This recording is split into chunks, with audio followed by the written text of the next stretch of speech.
Hello, I'm your host for The Unexpected List. With me as always is my only contestant, Sarah.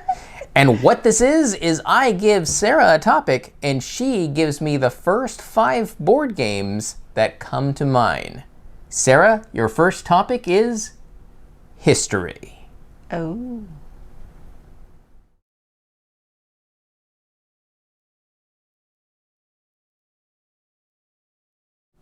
All right, Sarah has made her stack that I wasn't expecting, so that's the unexpected stack of the unexpected list. Sarah, let's go through it, starting with number 1. Well, these aren't in any order. I'm going to start at the top of the stack just because it's easier. So, ancient artifacts. Sadly, we haven't played this game in a very, very, very long time. But I do remember it being a light dice game. Yeah, it was a dice manipulation game where you had to put dice in certain orders. Right, and it's a archaeology type theme. Makes sense with history. I mean, one of the big reasons we backed it is because it was Derek Dooley's game, and he's a friend of mine, and so I always like to support my friends when I can, but it's also a good game. I just, we need to play this again soon. Yes. So I'm kind of glad we're doing this list because it's reminding me of what's in our collection that we haven't played recently. Yeah, she was like, oh, yeah, there's that one. And so, yeah, again, I wasn't expecting the stack. So... it's also good that she has found it so she knows we have it. All right. Number 2. We have World's Fair 1893. This one I do remember a bit more. It's one of the few area majority type games that I actually enjoy. For the most part, I don't like that kind of competition.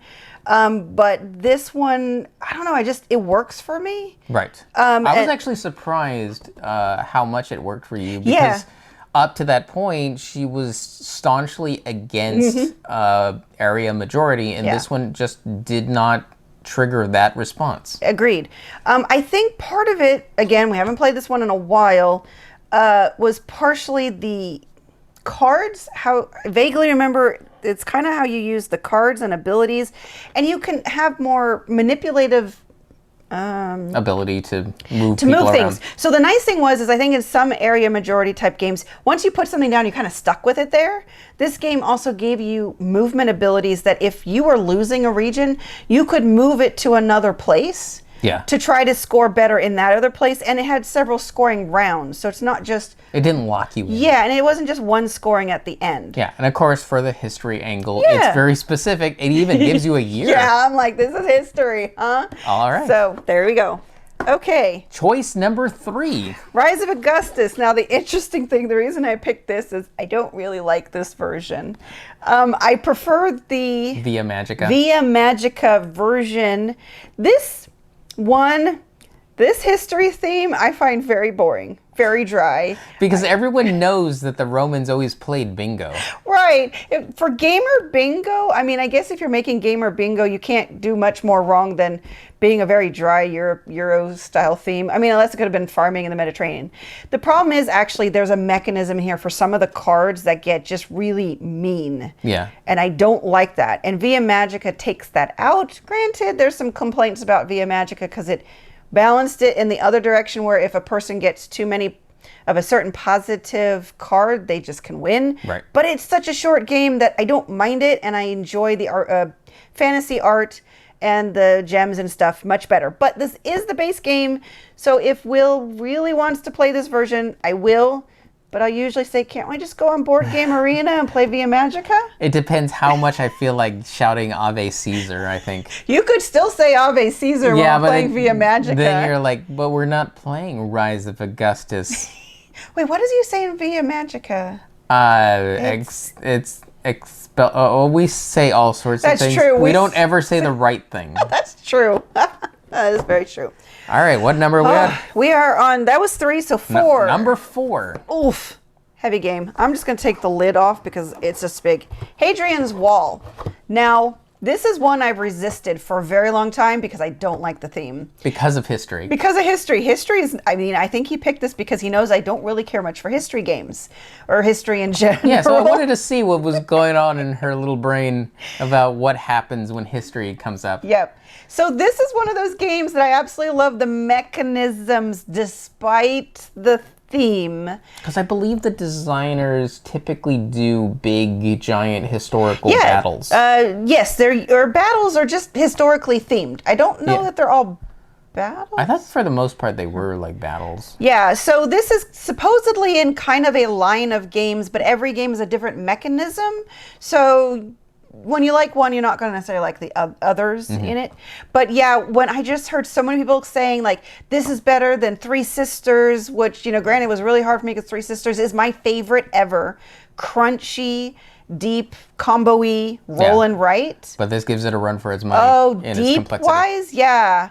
This is deeper than Three Sisters, and I do absolutely love it. But the theme is definitely one that is a bit of an obstacle for me because I mean, when it comes to history, war is probably my least favorite aspect of it. So, although this isn't just war, because you're building a wall. You're building a wall and you're building not a village, but you're building a city. A wall for Hadrian. Yeah. Anyways, so there's another historical one. All right, number 5. And the last one, again, this is just what came to the top of my head. I only spent like less than 3 minutes, I think, pulling games out. So I'm sure we have other historical games. But what I like about Tapestry is it's not real history. It's a civilization game. And I like civilization. Based on real history. Yeah, it's based on real history, but there are fantastical elements. We haven't gotten to the expansions, which is another reason I brought this out is because we need to get to them. There's in fact, just recently we got the Civ pack of all the redone errataed civilizations. But this is a Civ game that isn't just like dudes on a map. I mean, it's tracks. So there's also people who are like, well, it's just a game of tracks. And I'm like, yeah, but I kind of like that. So the only challenging thing about this is the civs are not always balanced well depending on your player count. But the good news is there's so many civs that when you're, you know, playing this on the table, you can choose how you're going to choose civs. Because there are definitely ones that don't work at 2 players. Yeah. But the nice thing is there's so many of them, and now we have the revised one. So we have a lot of motivation to get through this to also just get to the expansions, because one of them is a more fantastical introduction. I'm forgetting the name of the expansion. I know it's Plots and Ploys. And the one that came after that. The one that came after that I'm really looking forward to. So there we go. 5. Unexpected. I didn't even know what I was going to pick because I didn't know what he was going to say. Yes. So I would like to know, you know, what are your, you know, favorite historical games or history based or just somehow history inspires you to think of this game. Let us know in the comments because I'm sure I missed other ones that are actually in our collection that should have probably come to mind first, but they didn't. Yeah. And unlike Sarah, you can do all the research you want. So make our comments the most informed. And that's it for us. And this has been the Unexpected List. Very unexpected.